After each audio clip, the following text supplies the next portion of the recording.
Contenido apto para toda la familia. Contiene subtítulos de apoyo.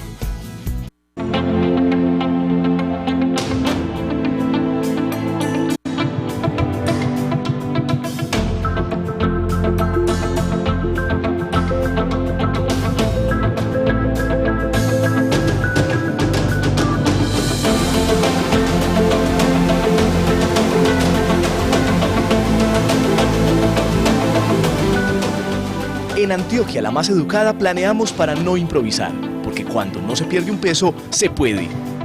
Esta noche con el gobernador. ¿Sabía usted que el departamento es modelo en el país por la buena utilización de las regalías? Conozca de dónde salen estos recursos y de qué manera se invierten las regalías en Antioquia. Además, ¿cómo va la selección Antioquia en los Juegos Nacionales? ¿Cuántos de nuestros deportistas brillan por su talento y capacidades ante el país? ¿Y qué es la Conferencia Latinoamericana y Caribeña de Ciencias Sociales? Invitados internacionales, participantes especiales de Claxo, estarán esta noche con el gobernador. Los avances y las buenas noticias de Antioquia, la más educada, a continuación, con el gobernador.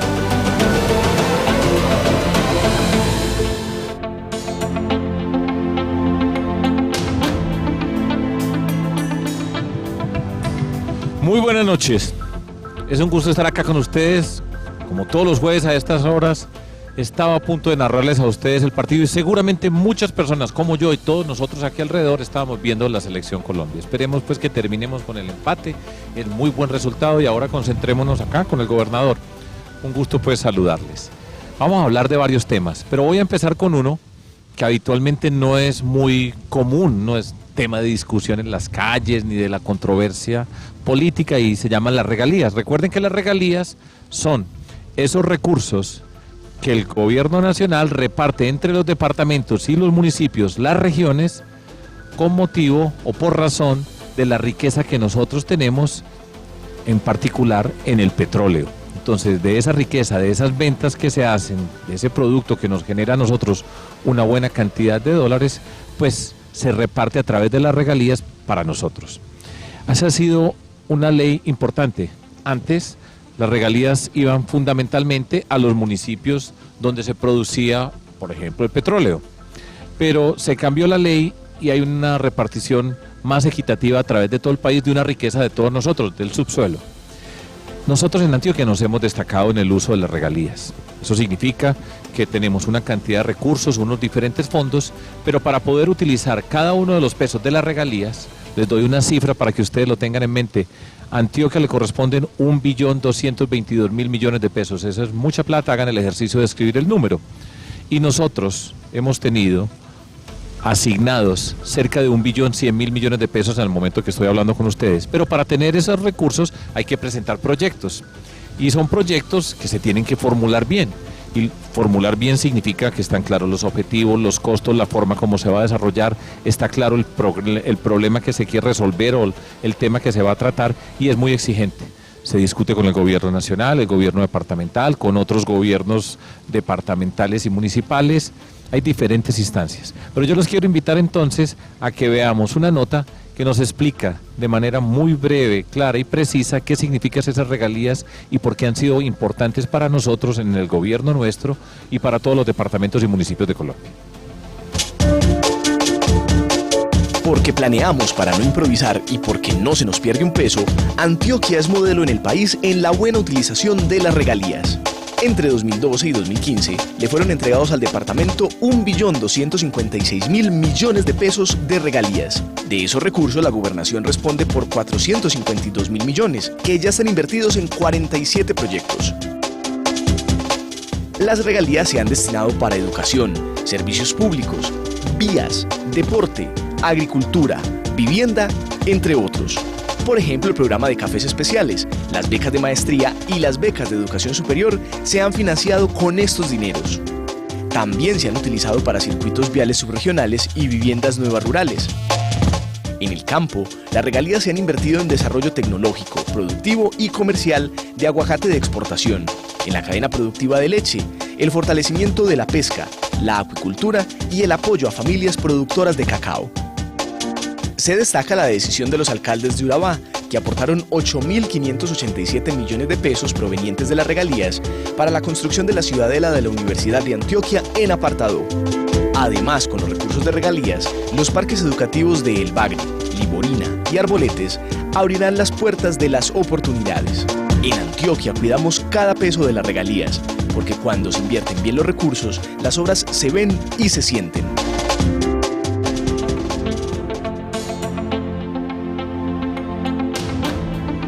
Quería compartir con ustedes ese tema de las regalías, porque ustedes saben que nosotros recibimos una gran cantidad de recursos, muchísimos pesos, billones de pesos manejamos nosotros a través del gobierno departamental, los gobiernos municipales, y es muy importante que siempre sepamos un peso que llega al departamento de Antioquia, a dónde va ese peso, por qué va a ese lugar, cómo llega a ese lugar y qué pasa con ese peso. Una de las fuentes de financiación de nuestro trabajo, como ustedes vieron en la nota que estoy presentando, son las regalías. Y muchas veces las cosas no se ven y en muchas ocasiones pasan las cosas, las obras, los diferentes programas, pero todo eso requiere unos cimientos, como todos los edificios, como estamos acá. Tiene que tener unos cimientos sobre los cuales se sostiene todo ese trabajo. Son los recursos que nos llegan y la manera como utilizamos esos recursos. Pasemos de regalías a un tema que fue muy emocionante la semana pasada, que ha sido muy emocionante todos los días de nuestro gobierno, y son los parques educativos. La semana pasada estuvimos en 2 municipios de Antioquia, en Remedios, que es del nordeste antioqueño, y en Maceo, que es del Magdalena Medio antioqueño. En los 2 inauguramos parques educativos.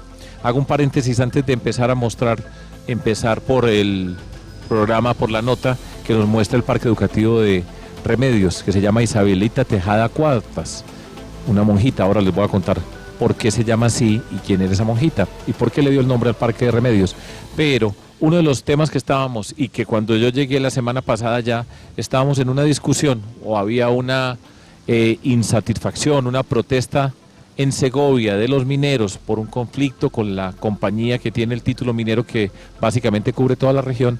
Pero la buena noticia es que ese problema, que es una discusión permanente y que estamos tramitando siempre apelando al sentido del respeto, por supuesto, la capacidad y la posibilidad que tienen las comunidades de protestar, pero también para resolver los problemas. Ya quedó, el paro se levantó, no hay ningún tipo de anormalidad en Remedios y en Segovia, y la semana entrante vamos a seguir con las negociaciones que se están dando, y el gobierno departamental juega un papel de articular a diferentes organizaciones, fuerzas que están en disputa o que tienen discusiones para que lleguemos a un buen acuerdo. Vamos entonces para Remedios. Remedios es el 4º municipio más viejo, pongámoslo en esos términos, del departamento de Antioquia. Y siempre Remedios ha estado asociado en primera instancia con el oro. Recuerden que Antioquia, la primera razón de Antioquia desde la conquista fue el oro. En Remedios inauguramos el Parque Educativo Isabelita Tejada Cuartas. Isabelita Tejada Cuartas era una monja que por supuesto era de Remedios y que hizo su labor evangelizadora, que fue una mujer educadora, y en Remedios, cuando escogieron el nombre del parque educativo, pues escogieron honrarla a ella. Veamos la nota que tenemos y después hago un par de comentarios acerca de lo que pasó en Remedios. El Parque Educativo de Remedios lleva el nombre de Isabelita Tejada Cuartas, un reconocimiento a la religiosa que trabajó en favor de la educación y bienestar de los habitantes del municipio. Una oración bien rezada a Isabelita Tejada. Hoy tenemos que estar felices, alegres, y lo estamos. El parque educativo es el lugar que tiene Remedios para poder soñar, para encontrarse, para desarrollar las capacidades, para desarrollar el talento, para traer lo mejor que podamos tener como sociedad a ese lugar para que se pueda avanzar. Si yo hubiera tenido la oportunidad de este parque hace 30 años, seguramente fuera un ingeniero, fuera un tecnólogo, fuera un abogado. De todas maneras, yo soy una persona que me ha gustado mucho la educación superior y lastimosamente no tuve la oportunidad cuando estuve joven. Remedios está de fiesta con su parque educativo, lugar para el encuentro, la cultura, la innovación y el emprendimiento.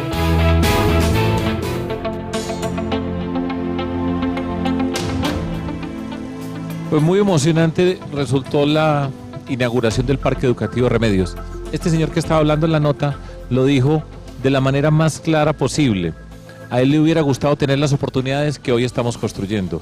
a él le hubiera gustado avanzar hacia la educación superior. Y ese es el reto que nosotros tenemos como sociedad y esa es nuestra apuesta para construir una sociedad justa. Todas las personas, independientemente del origen social, del lugar donde se nace, el color de la piel, hombre o mujer, tiene que tener las mismas oportunidades y no tengamos la menor duda que es la educación ese factor fundamental que nos permite construir una sociedad justa para que tengamos oportunidades. Y él lo dijo y así quedó de claro. Las presentaciones elegantes. El mundo donde está la minería es un mundo muy particular, es una forma distinta de vivir, es una forma de relacionarte directamente con la tierra y sacar, y sale la riqueza, la forma como lo utilizan, la manera como se divierten, como viven. Allá oímos cantar vallenatos, obras de teatro, música de todos los tipos. Hay un ambiente por lo general alegre, de fiesta en muchos sentidos. De Remedios, que quedó con su parque educativo y con el orgullo de la comunidad, un puntito muy bonito, nos fuimos para un municipio que queda relativamente cerca, y es Maceo, pero ya cambiamos de región. Maceo, como les decía al comienzo, es un municipio del Magdalena Medio antioqueño. Recuerden que sobre el Magdalena, nosotros tenemos, sobre el río Magdalena, tenemos 4 municipios, Puerto Triunfo, Puerto Nare, Puerto Berrío y Yondó. Y hacia acá, hacia Medellín, por la vía que conduce a Puerto Berrío, tenemos los municipios de Maceo y Caracolí, están adentro. En Maceo inauguramos el Parque Educativo San Juan de Mata. San Juan de Mata en honor a ese santo, Juan de Mata, que estuvo presente desde el comienzo como figura que evocaban las personas que dieron origen a Maceo, un santo que estaba asociado con la libertad. Miremos esta nota para que veamos cómo es Maceo y después miramos otros detalles. Adelante con la nota. De cárcel a parque educativo, Maceo pasa del miedo a la esperanza. Fue una cárcel donde guardaban los presos, donde la gente era aburrida, agobiada, y mire lo que van a utilizar ahora para el bien de la comunidad. El Parque Educativo San Juan de Mata evoca uno de los primeros nombres que tuvo este poblado del Magdalena Medio, construido en el espacio donde anteriormente funcionaba una cárcel, abrió las puertas de las oportunidades. En realidad nos sentimos orgullosísimos de que el Maceo tenga un cambio tan grande con este parque educativo, porque hoy ha cambiado la historia de Maceo, va a ser muchísimo mejor de lo que ha sido, va a mejorar en muchísimas áreas y esperamos que este parque educativo y que Antioquia la Más Educada siga con sus proyectos, siga haciendo cosas hermosas por los municipios. Maceo tiene el reto gigantesco de la educación. Aquí viene una empresa multinacional del cemento que va a transformar la vida de la comunidad y el reto es cómo la comunidad con sus raíces, con su cultura, con su identidad y con una educación es capaz de asimilar todo eso y seguir avanzando y este lugar va a ser el símbolo.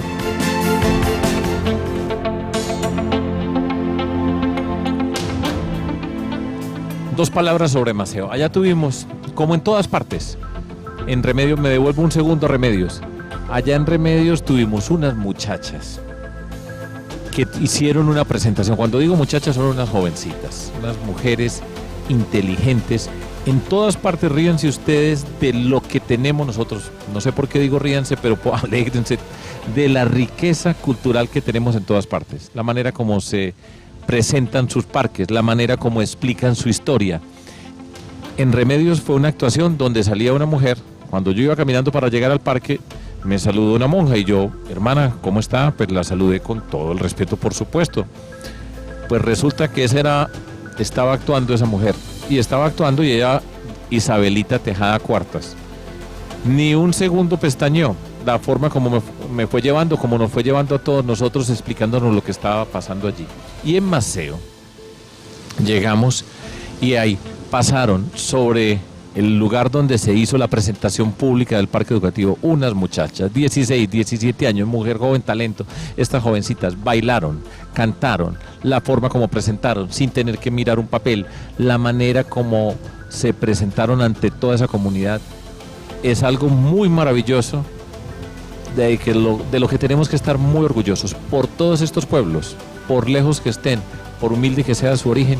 Lo que tenemos nosotros es talento y hay unas mujeres extraordinarias. Ahí pues veo No sé si está viendo en la imagen, ahí se está viendo esta muchacha, una mujer joven talento, hablando con los maestros, ahí está el alcalde al lado, pero ese mensaje es recurrente y en todas partes brillan, y las mujeres jóvenes del departamento de Antioquia, yo no tengo la menor duda en decir, ahí lo que tenemos es algo que va a tener un impacto en esta sociedad que yo espero que la vida me dé la oportunidad para ver.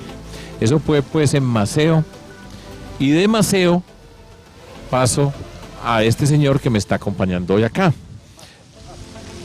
¿El qué? Al Más Mazo, sí, claro. Más Mazo.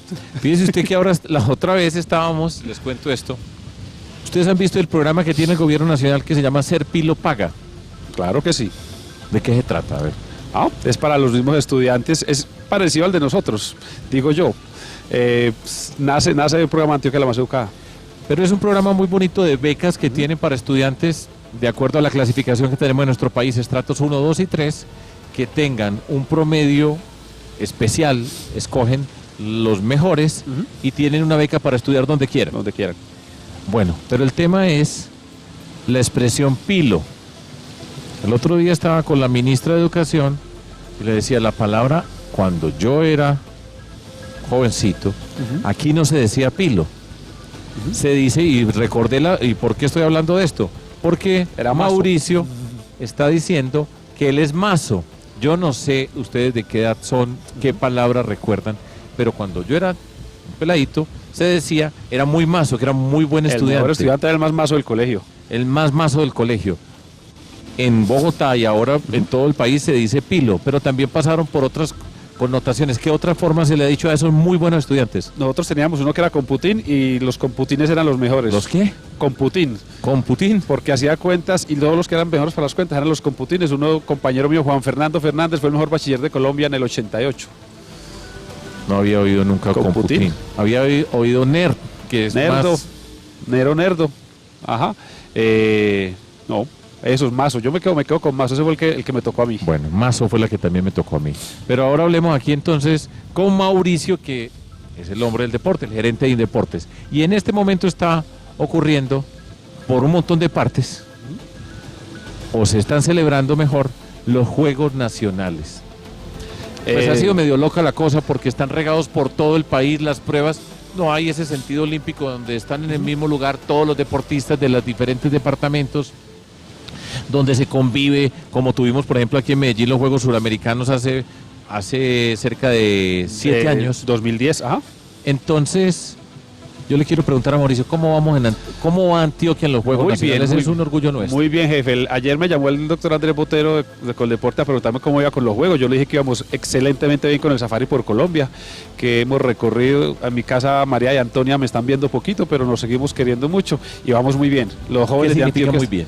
Vamos muy bien, es que primero vamos ganando en medallas, que es obviamente lo que la gente cuenta. Vamos con 61 medallas de oro, ya está en la pantalla. 69 de plata, 55 de bronce, con 12 de ventaja sobre Bogotá, que está en 49, y Valle en 41. Ahí se va a cerrar la disputa de medallas. Pero vamos mucho mejor porque se está cumpliendo lo que hemos dicho. Somos ejemplo de comportamiento, de caballerosidad, de ayudar a otras delegaciones, de prestar nuestros médicos, fisioterapeutas para otros departamentos que no tienen tanto, y sobre todo que hemos cumplido día a día con todo el programa como lo tenemos. Y yo creo que además de que ya somos ganadores, así hayamos empezado en menos 17 medallas, un tema que hablamos antes, yo creo que vamos a ganar, pero además vamos a ganar con mucho talento nuevo, con muchos jóvenes, con muchas Fabrianas. Ahorita le contaba a usted que no solo Fabriana ya lleva 6 medallas de oro, ya hay otros Fabriana, dos. Fabriana Arias, patinadora del municipio de Envigado, que nos sorprendió a todos en el buen sentido, sabiendo que ya era muy buena patinadora, con 6 medallas de oro en patinaje, la reina del patinaje, que fue la que más nos impulsó a recobrar el poderío en patinaje después de 16 años de no ganar un campeonato nacional. Y ahora en tiro con arco, amplios dominadores, Daniel Muñoz de Medellín y también Natalia Hernández, que ya es una veterana del tiro con arco, cada uno con 6 medallas de oro y una medalla de plata. ¿Qué otros deportes se han destacado? Pues van 61 medallas, o sea que... Pero han pasado cosas muy interesantes. A ver, han pasado cosas muy interesantes. Román Mosquera. ¿Quién es Román Mosquera? De taekwondo, estudiante del Politécnico de Educación Física, buen estudiante además. Este año lo mandamos a la universidad, a Corea, que son como las olimpiadas de las universidades, y él nos prometió una cosa, él me dijo, voy a ganar este año Juegos Nacionales. Nosotros le dijimos, muy bien, pero tiene un contendiente muy bravo, que es Oscar Muñoz, medallista de plata olímpico. Medallista de plata olímpico. En los pasados Juegos Olímpicos, él es del Cesar. Y sí, señor, le ganó al medallista olímpico y es campeón de Juegos Nacionales y le puso un buen problema al Comité Olímpico, porque entonces, ¿a quién van a llevar olímpicos? Román está en la carrera por olímpicos. Hoy tuvimos una medalla de Juliana Velázquez en esgrima, de 18 años. Ya empezó su primer año de universidad. Nosotros en esgrima no tenemos mucha figuración y hoy tuvo una batalla épica contra Saskia del Valle, que es la mejor esgrimista del país desde hace muchos años, vive en Europa, hace parte del circuito europeo y fue una medalla heroica. En balonmano, la primera medalla de oro del departamento en balonmano, ganándole a todos los equipos, todos los partidos por amplia diferencia en Ismina, jóvenes de sub-19, unas mujeres preciosas y de un ánimo impresionante. Yo creo que hemos hecho cosas muy bonitas. Tuvimos en la primera fase en pesas a Angie, que hace parte de nuestra escuela departamental de pesas, con solo 15 años, medallista de bronce en los Juegos Nacionales, compitiendo contra medallistas olímpicas. Se va a la semana siguiente, gana con 3 marcas nacionales en categoría de menores, los Juegos Intercolegiados, y ahora sale para los Juegos Centroamericanos, está en México. Le cuento y me adelanto un poquitico a lo que hicimos hoy, porque yo sé que a Mauricio le gusta mucho. Hoy estuvimos inaugurando el diamante de béisbol, softball, de San Juan de Urabá.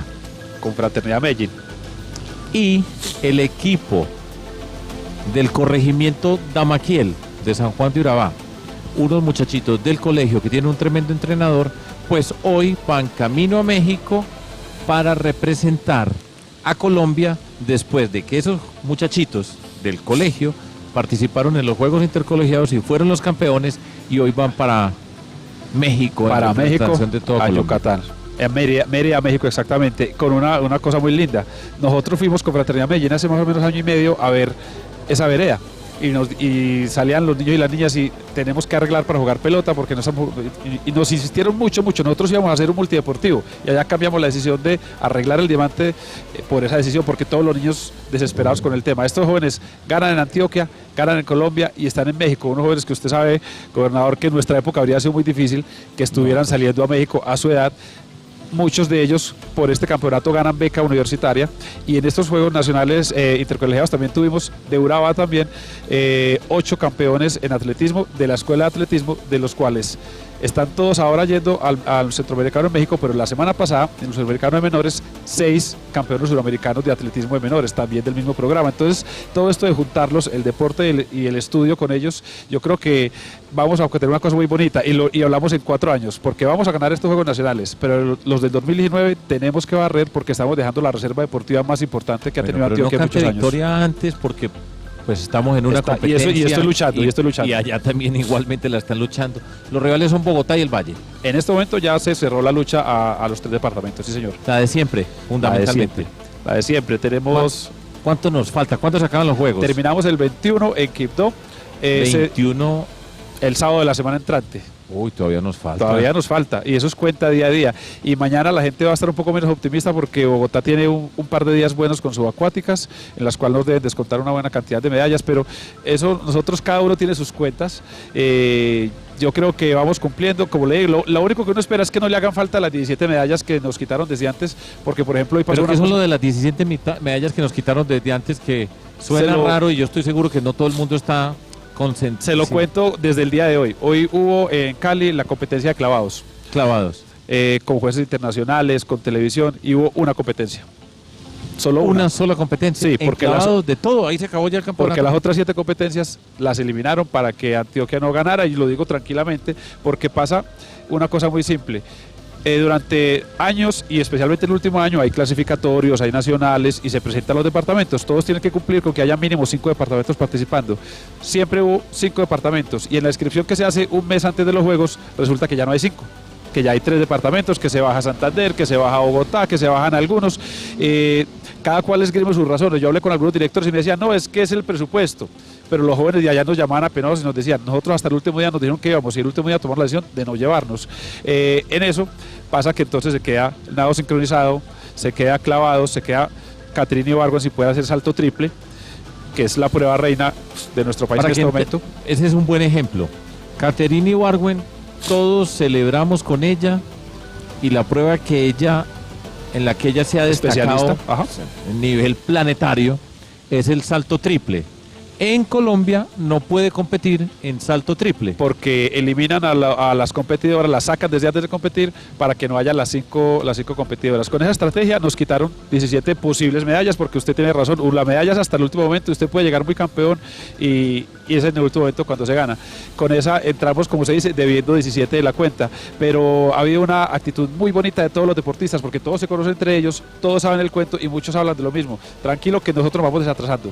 Y todos nos dicen, ayer en vela, jóvenes de 16 años, Esteban Echavarría, en una modalidad que llama Stonefish, saca su medalla y lo primero que dice, con esta nos desatrasamos una medalla. Entonces todos tienen como el cuento muy bien metido y lo tomaron del lado bueno. No hay ni rabia, ni pensar mal de los deportistas, ni pensar mal de nadie. Una cosa es la dirigencia, otra cosa son los deportistas, y los jóvenes están metidos en lo suyo. Esa era la que yo quería escuchar.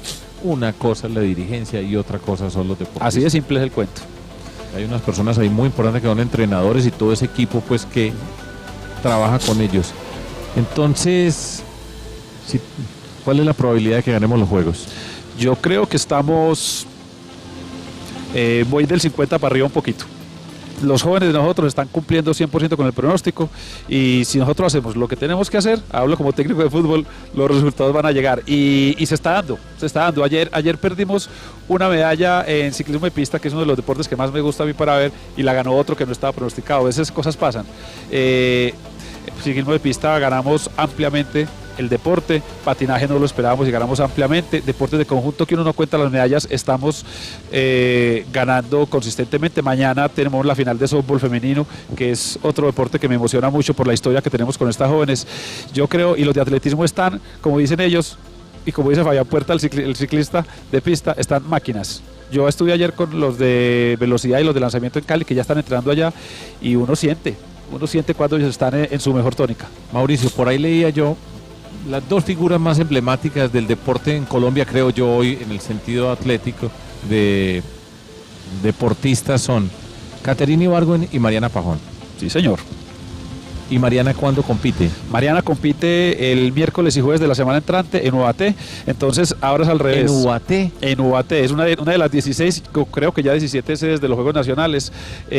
Yo le decía ayer a Andrés Botero, ya empezamos a jugar y no vamos a hablar más de lo malo, pero es que cuando a la gente se le sorprendía a uno cuando habla de 17 sedes, es que en UAT, yo estuve en Cali, en Bogotá. UAT es en Cundinamarca, lejísimos. Los Juegos se supone que iban a ser Ibagué, Quibdó, y vamos con 17 sedes, así estamos.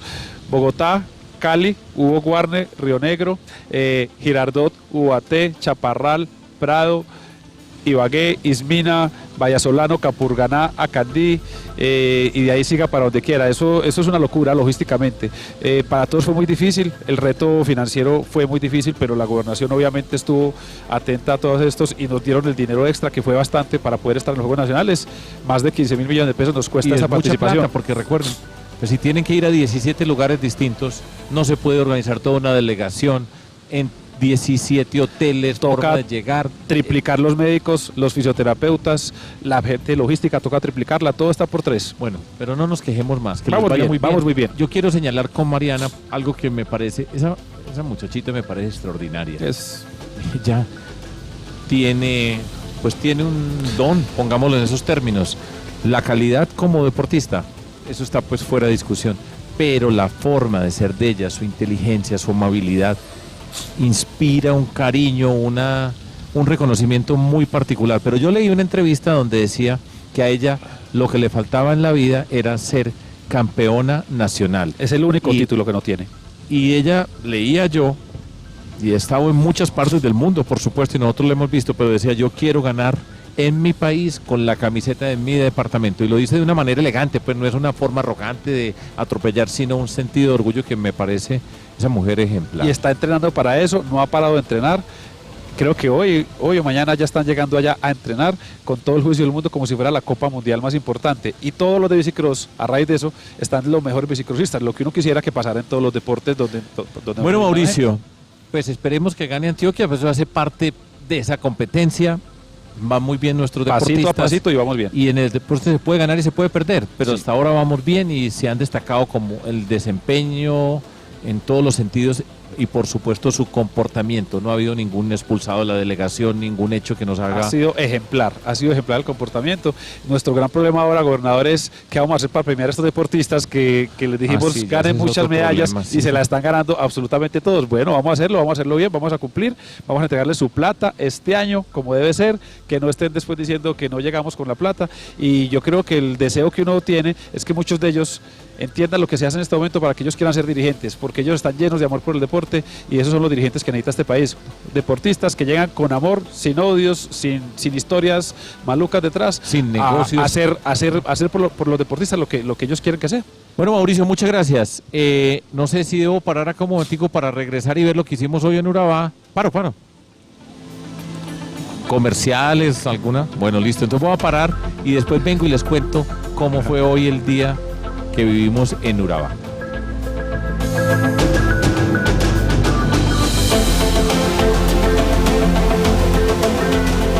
Ya vuelve Con el Gobernador por Teleantioquia, mi canal.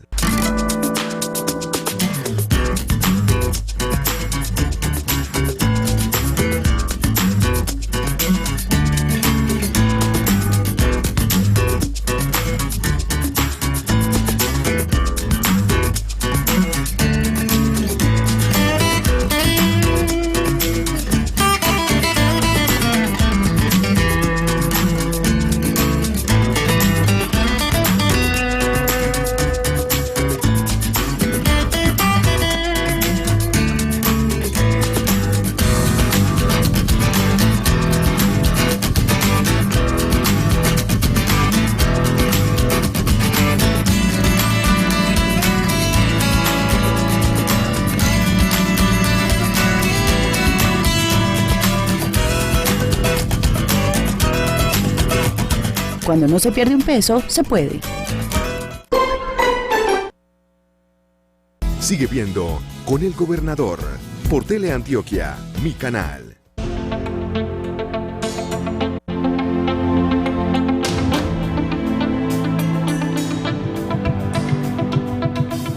Como siempre, aquí me están afanando. Tengo dos amigos invitados acá que vamos a hablar de una cosa que ha pasado en Medellín esta semana. Aquí estuvieron presidente Lula, Mujica, muchas cosas han pasado por acá cerquita, además, en Plaza Mayor, aquí en el centro de convenciones nuestro, pero yo no me puedo meter a ese tema sin contarles lo que hicimos hoy. Y además estoy seguro que a este par de señores les gusta, porque a ellos les gusta la educación. Estudio educación, y ya les voy a decir quiénes son, pero vamos a ver, miren, hoy estuvimos en Urabá. En San Juan de Urabá inauguramos el diamante de béisbol, ya habla un poco sobre ese diamante de béisbol. Y después nos fuimos, recuerden que los municipios tienen el casco urbano, después está el corregimiento y después está la vereda. Lo más lejos son las veredas. Hoy estuvimos en el corregimiento 7 vueltas de San Juan de Urabá, la vereda La Mugrosa, inaugurando el centro educativo rural Los Musgos. No se imaginan ustedes la historia de esa escuela Los Musgos en San Juan de Urabá. Veamos la nota que tenemos para que ustedes vean de qué estoy hablando yo.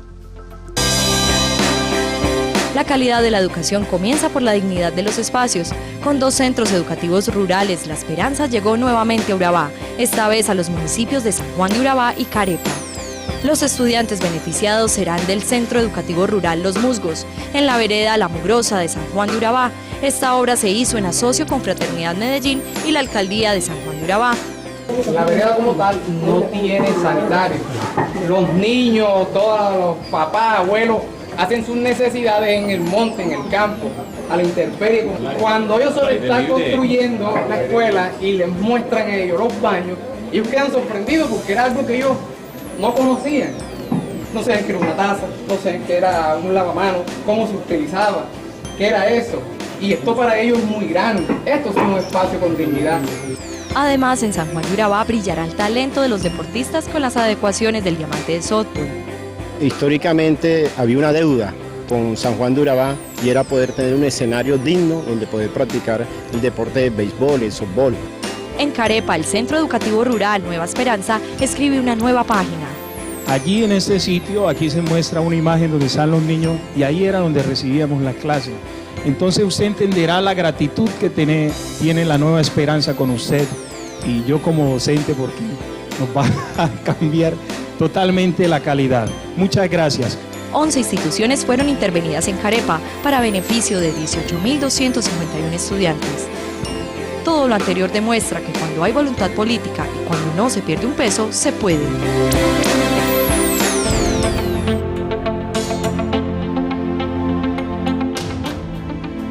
Pablo, voy a contarles un poquitico acerca de ese par de veredas donde estuvimos, donde está la escuela. La primera vereda es en San Juan de Urabá, como les dije, se llama la vereda La Mugrosa, y el centro educativo rural, por una cosa extraña, se llama Los Musgos, se debía llamar La Mugrosa.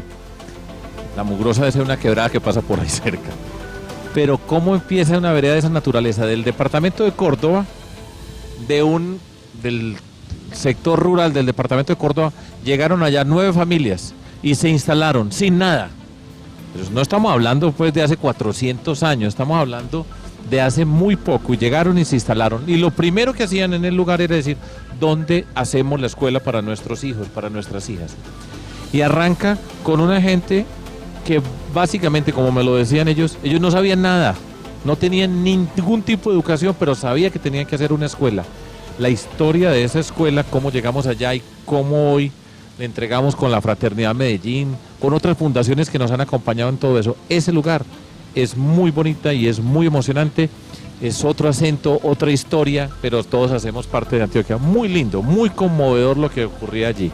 Y de allá nos fuimos para otra vereda, en otro municipio cerca, Carepa, en la región de Urabá, una región que ha visto la violencia en todas sus formas. Y en Carepa llegaron a ese lugar 15 familias, venían de Córdoba y del Chocó.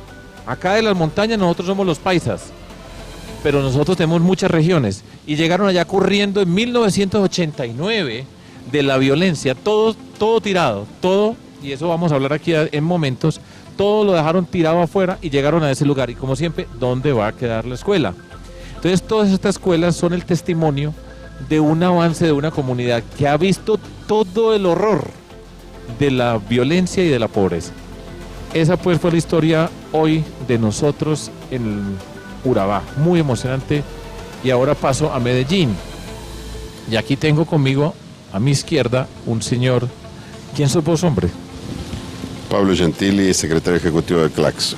¿Y qué es Claxo? Claxo es una organización que la UNESCO creó hace unos 50 años para promover la investigación en ciencias sociales y también para contribuir a que las instituciones académicas, las universidades y los centros de investigación, ONGs que trabajan en el campo de las ciencias sociales, colaboren, se relacionen y desarrollen proyectos en común. ¿Y qué son las ciencias sociales? Vamos a preguntar aquí a Rubén Fernández, que lo tengo a mi mano derecha, trabaja conmigo, por supuesto, en la gobernación, ya en más de una oportunidad hemos estado juntos, pero recordemos cuáles son las ciencias sociales. O sea, hay las ciencias se configuran alrededor de problemas. Todas aquellas ciencias que tienen como problema la sociedad son las que se conocen como ciencias sociales. Entonces ahí tenemos la antropología, tenemos la sociología y tenemos otra cantidad de ciencias, de agrupaciones de personas que se dedican a entender las sociedades, a explicar qué pasa, cómo se gobiernan, etcétera, etcétera. Pablo, ¿por qué estamos en Medellín celebrando este congreso? ¿Por qué las ciencias sociales de América Latina y del Caribe están aquí hoy, están toda esta semana en Medellín precisamente hablando de ciencias sociales? Bueno, Claxo organiza cada 3 años un gran evento internacional. El anterior lo hizo en el 2012 en la Ciudad de México. Allí se decidió, a partir de una propuesta de las instituciones que forman parte de Claxo en Colombia, que son más de 60, y particularmente las de Medellín, proponer a la ciudad de Medellín como sede de la 7ª conferencia. Fue esto hace 3 años, hoy ya estamos casi concluyendo la 7ª conferencia de Medellín, que tiene como tema transformaciones democráticas, justicia social y procesos de paz en América Latina y el Caribe. Este es un evento que sabíamos que iba a generar mucho interés porque comenzamos a realizar invitaciones a los grandes intelectuales, no solo de América Latina, sino del mundo, que iban a participar el interés que despierta Medellín hizo que casi todos aceptaran. Hemos invitado a más de 600 intelectuales y profesionales de diferentes campos del conocimiento, como decía Rubén, de la economía, de las relaciones internacionales, de la sociología, de la política, de 43 países diferentes. Hubo más de 300 actividades, termina mañana, pero ya se han desarrollado buena parte de ellas. Y como te decía, tanto la ciudad como el tema que realmente convoca muchísima gente, el tema de la paz, decirle que sí a la paz en Colombia, reconocer que el importantísimo avance que ha habido en el proceso de paz en el país, aquí en Colombia, es entendido por muchos de nosotros como un desafío no solo de ustedes, sino de todos los latinoamericanos. Decirle que sí también a los desafíos que se abren en un contexto de post-conflicto, porque sabemos que Colombia, como todas sociedades que han atravesado por un largo conflicto armado, una vez sellada la paz o consagrados los acuerdos de paz, deberán transitar un camino muy complejo de posconflicto, y esto es lo que se discutió en estos días. Tengo una pregunta, Pablo, directa, y es la siguiente. Nosotros vemos muchas manifestaciones sociales, se habla de indignados, de manifestaciones masivas en muchas partes del mundo. Brasil, donde tú vives, en Egipto, en España, en tantos lugares, con todo lo que está pasando. Eso no significa que las ciencias sociales no han estado a la altura de lo que pasa en el tratamiento de los problemas en las sociedades cuando se dan esas manifestaciones masivas y pareciera que no hay respuestas desde las ciencias sociales. Sí, en realidad esas manifestaciones expresan, sin lugar a dudas, un cierto déficit de las ciencias sociales para poder explicar y entender mejor cómo funcionan nuestras sociedades, porque muchas veces han ocurrido sin que las ciencias sociales pudieran entenderlas o inclusive anticiparlas. Si uno hace un análisis de la sociedad que está un poco fuera de lo que realmente pasa, cuando pasan fenómenos como estos, grandes movilizaciones sociales, fundamentalmente de jóvenes, afirmando derechos o pidiendo más democracia o pidiendo más participación, si las ciencias sociales no pudieron interpretar que esto podía ocurrir, es porque estaban interpretando mal la realidad. De cualquier forma, estos fenómenos ocurren porque también muchas veces la realidad genera una serie de demandas que solo pueden ser resueltas desde el campo de la política. Lo que las ciencias sociales hacen es interpretar la realidad, y desde el punto de vista de Claxo nosotros creemos que deben también ayudar a pensar políticas públicas que contribuyan a resolver o por lo menos enfrentar los grandes desafíos que tienen nuestras sociedades. Y los grandes desafíos de las ciencias sociales son en general los grandes desafíos que tienen todos los gobiernos en todos los lugares del mundo. Es el desarrollo económico, es la justicia social, es la igualdad, es el combate a la violencia, es la igualdad de género, es la lucha contra el racismo, es la ampliación de oportunidades y derechos para las grandes mayorías a partir del acceso a la educación, a la salud, a una vida más digna, más justa. Entonces, las ciencias sociales tienen que estar siempre vinculadas a la política, y las ciencias sociales le prestan un favor a la política en la medida en que le dan ideas, le dan propuestas. Cuando las ciencias sociales no le formulan ideas ni propuestas creativas y viables a quienes tienen que formular políticas públicas, es porque las ciencias sociales funcionan mal. Una pregunta. Pablo, ¿será que las ciencias sociales quedaron reducidas a la economía y las otras ciencias quedaron borradas en este contexto capitalista del mundo, todas esas crisis financieras que se han vivido? Bueno, quizás, sin lugar a dudas, dentro de las ciencias sociales la economía es la que genera más interés y la que de alguna forma parece dominar el escenario científico, hasta porque tiene un estatus científico superior, por ejemplo, al de la sociología, o se supone que lo tiene, o al de la pedagogía o al de la educación. Sin embargo, en las ciencias sociales en América Latina han avanzado muchísimo, y este congreso, esta conferencia, es una evidencia de esto. Particularmente han avanzado mucho en Colombia también, donde hay un excelente trabajo en el campo de la sociología rural, de la juventud, de los estudios sobre juventud y sobre infancia, de educación popular, estudios sobre cuestiones medioambientales que son hoy centrales. En fin, las ciencias sociales de América Latina tienen una gran vitalidad y de hecho es reconocida en nuestra región, aunque lamentablemente esto muchas veces no se lo reconozca. América Latina es reconocida como la región del mundo con la mayor diversidad y productividad de las ciencias sociales. Yo creo eso, yo personalmente creo, porque muchas veces nosotros siempre estábamos buscando en otros lugares las respuestas y ahora nosotros, estoy hablando ya aquí como latinoamericano, estamos dando respuestas y muchas de esas respuestas a muchos temas no las encontramos en otras partes, somos nosotros los que las estamos produciendo y son las ciencias sociales. Voy a preguntarle a Rubén, aquí pues han venido una gran cantidad de personas, pero por supuesto pues hay dos figuras que han sido especiales dentro de toda esta reunión, que tienen origen en el mundo social, que son los expresidentes de Brasil, Lula, y el expresidente de Uruguay, José Mujica. Si yo como gobernador de Antioquia los hubiera invitado, aquí no hubieran venido. Pero vienen con Claxo, pues que significa en esa comunidad, y ellos hicieron un par de intervenciones, Rubén. ¿Cuál ha sido el mensaje que este par de señores, emblemáticos en muchos sentidos, mayores, en el sentido de que son personas que cada uno tiene un origen, el trabajador que viene del mundo del sindicato y este hombre, el uruguayo que fue guerrillero y llegó a ser presidente del Uruguay? ¿Cuál ha sido el mensaje que ese par de expresidentes tan conocidos mundialmente han dejado acá en este congreso? Yo quiero decir una cosita antes sobre la conferencia como tal, la que está pasando aquí, porque ha sido muy interesante para mí al menos ver que, claro, bueno, ahí está el grupo de los investigadores, pero los miles y miles y miles de jóvenes que están participando. ¿Cuántos miles son, Pablo? Para seguir con Rubén. Hasta hoy 37.000. 37.000. De los cuales 4.000 son extranjeros, pero el resto son colombianos y, como dice Rubén, 80% de los inscriptos en la 7ª conferencia aquí en Medellín tienen menos de 25 años. Es una cosa extraordinaria, digamos, porque es ver una motivación enorme de la masa estudiantil universitaria de todo este país que está aquí, interesada por estos temas, preguntándose, viendo de cerca las figuras que solo veían en los libros. Eso a mí me parece fantástico. Respecto a la intervención de estos dos personajes, yo diría que hay 3 ideas básicas que ambos han coincidido de alguna manera en ellas.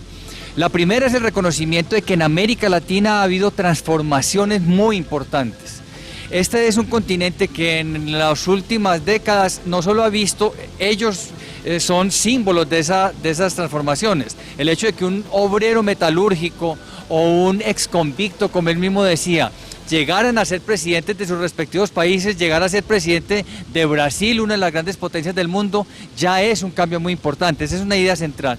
La segunda es que la política definitivamente tiene que hacer parte de la agenda de preocupaciones de esta sociedad, de los cientistas sociales y de los jóvenes de alguna manera, porque es en la política, y ahí tiene que ver con una frase que usted menciona a menudo, gobernador, es en la política donde se producen algunas de las decisiones más importantes para la sociedad. Y la tercera cosa en que ambos coinciden es un llamamiento a la juventud, a los jóvenes, para que sueñen, para que se planteen utopías y para que consideren como parte de su proyecto vital transformar la sociedad, mejorar la sociedad, construir mejores sociedades entre nosotros. Esas 3 cosas han sido fantásticas y los dos y otros conferencistas que hay ahí también han sido muy enfáticos en eso. Pablo, mirando acá el encuentro, sin duda que hay una diferencia en edades. El 80% menor de 25 años y hay muchos jóvenes de muchas partes de Colombia. Yo ayer saludé un montón, sentado ahí esperando la conferencia del expresidente Mujica, que escuché con mucha atención. Y los otros son mayores. Nosotros somos mayores. Entonces, pareciera que existe un desbalance entre una generación que tuvo en las ciencias sociales una inspiración en América Latina, muchas de esas asociadas con lo que fueron, pues desde Cuba, las transformaciones sociales dentro de todo ese mundo, todas esas confrontaciones, y ahora una nueva generación, pero como que existe un salto gigantesco de esa generación a esta de menores de 25 años. ¿Estoy en lo cierto o si hay en ese espacio entre nosotros los mayores y esos menores de 25 años, sí hay ese grupo de personas que ha estudiado las ciencias sociales, en particular la sociología, que responda y que pueda conducir con todos estos, o tiene que ser unos viejitos con nosotros, unos viejitos con unos jovencitos? No, creo que hay un muy importante desafío hoy en la posibilidad de darles oportunidades a los jóvenes de que tengan una formación en el campo de ciencias sociales de calidad, al mismo tiempo en el que las ciencias sociales tienen que comenzar a reconocer cuáles son las preguntas, las cuestiones, los temas que preocupan a los jóvenes. Te voy a hacer uno rápido. Hay un tema, una palabra que nosotros conocemos hace mucho tiempo, pero que se puso de moda. Se puso de moda porque apareció en los Estados Unidos. Las desigualdades. ¿Están las ciencias sociales preparadas para responder? Cuando digo responder, entender, qué significa desigualdades en una sociedad, pero al mismo tiempo la construcción de herramientas para superar esas desigualdades. ¿Están las ciencias sociales en capacidad o se está trabajando? Ese es un problema que afecta lo que ha sido la socialdemocracia en Europa, la confrontación política que ha llevado izquierda y derecha y donde no hay respuestas. Toda esa mezcla que estoy diciendo yo, las ciencias sociales están avanzando en atender ese problema de las desigualdades que hoy está en todos lados. Yo creo que sí, en parte. Primero porque si hoy nosotros reconocemos que hay o que la desigualdad es el gran problema que de alguna forma interpela a la humanidad porque nos pone delante de los principales desafíos que tenemos para resolver o generar mejores condiciones de vida a las personas, esto ha sido así porque las ciencias sociales de alguna forma contribuyeron a entender cómo funcionaban los procesos de producción y reproducción de desigualdades. Pero al mismo tiempo también esa comprensión de las ciencias sociales acerca de la desigualdad sigue siendo sorprendida día a día por expresiones como por ejemplo la de los jóvenes, que tú preguntabas o tú comentabas acerca de esta distancia, ¿sí? Por ejemplo, Brasil. Brasil es un país que en 12, 15 años hizo una revolución social extraordinaria. Sacó el gobierno de Lula, que estuvo aquí, él contó parte de esa experiencia, más de 40 millones de personas de la pobreza. Generó oportunidades de acceso a la educación, duplicó la matrícula universitaria, es el país del mundo que más creció la matrícula universitaria en solo una década. Imagínate en Colombia, si en Colombia en 10 años duplicara el número de alumnos.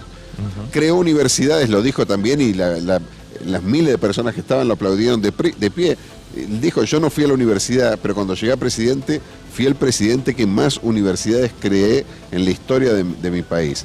Todo esto debería ser motivo de una gran celebración y de hecho lo ha sido. Sin embargo, en junio del 2013, hace 2 años atrás, movilizaciones juveniles en Brasil, en todas las grandes ciudades, sorprendieron a todo el mundo.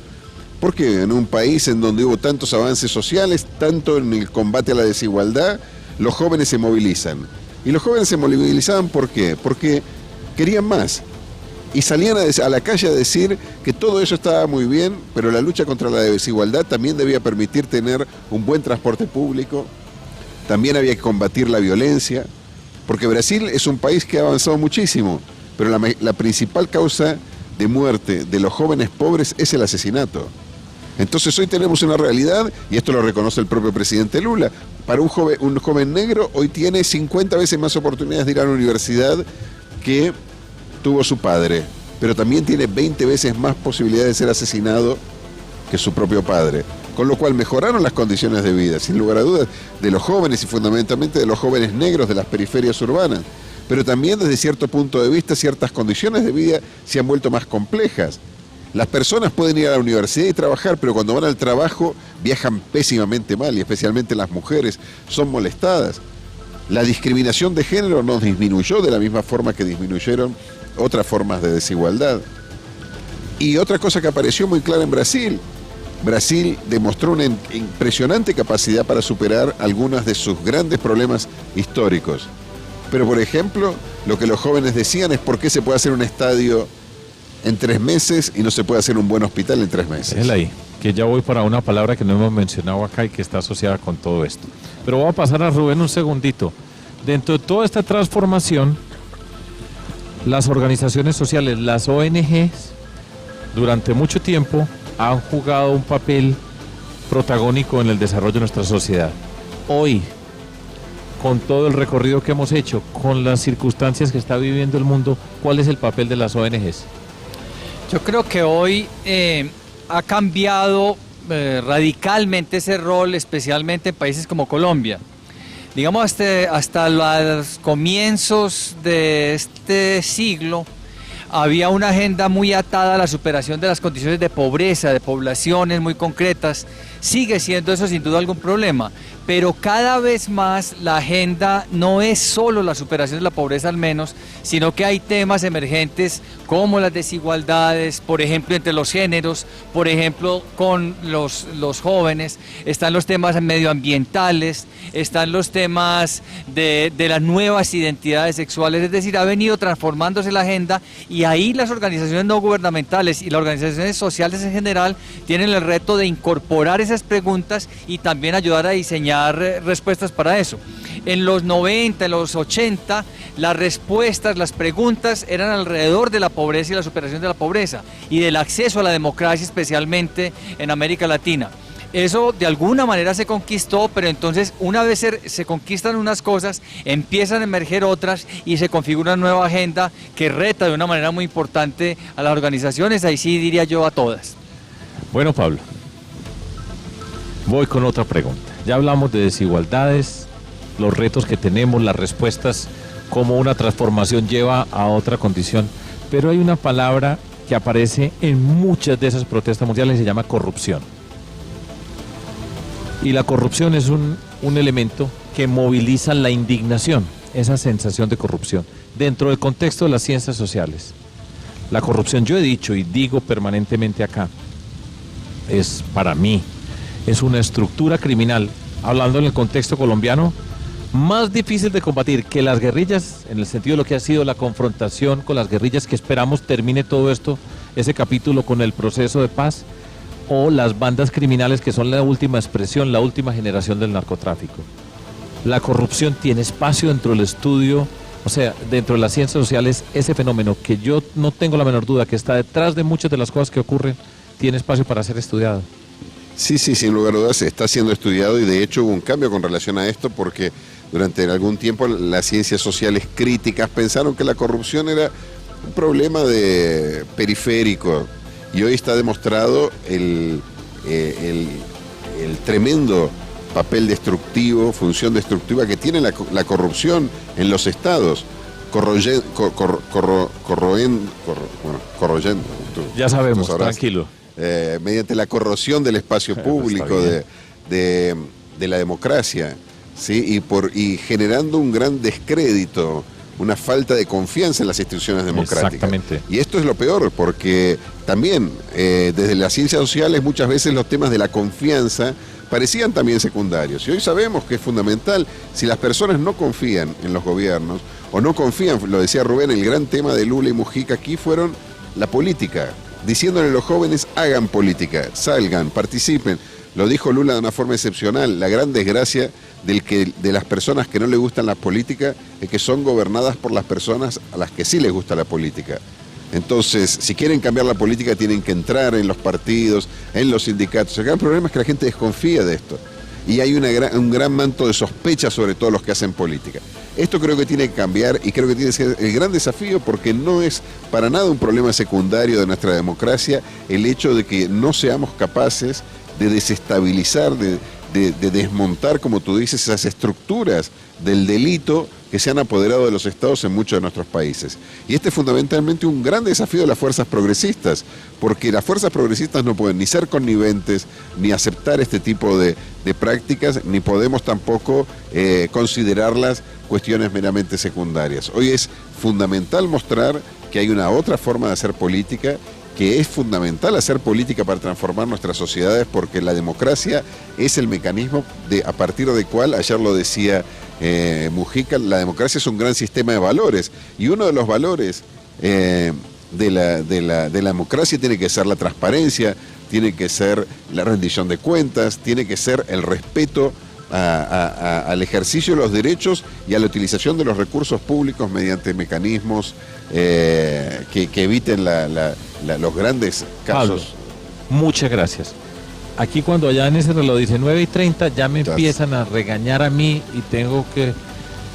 pues, estábamos hablando lo más de bueno, pero me toca terminar. Pero lo que quiero decir es muchas gracias, porque gracias a este señor, que es la cabeza de todo esto, estamos acá en Medellín con toda esa cantidad de personas, 4.000 de fuera del país que llegaron acá, una cantidad de personas de las diferentes partes de Colombia reunidos hablando de desigualdad, de política, hablando de paz, de unas discusiones que necesitamos en nuestra sociedad. Entonces, gracias a ti por venir, a toda la comunidad de Claxo, gracias por estar acá, a Rubén también por la compañía siempre, y a ustedes muy buenas noches y espero que nos veamos la semana entrante.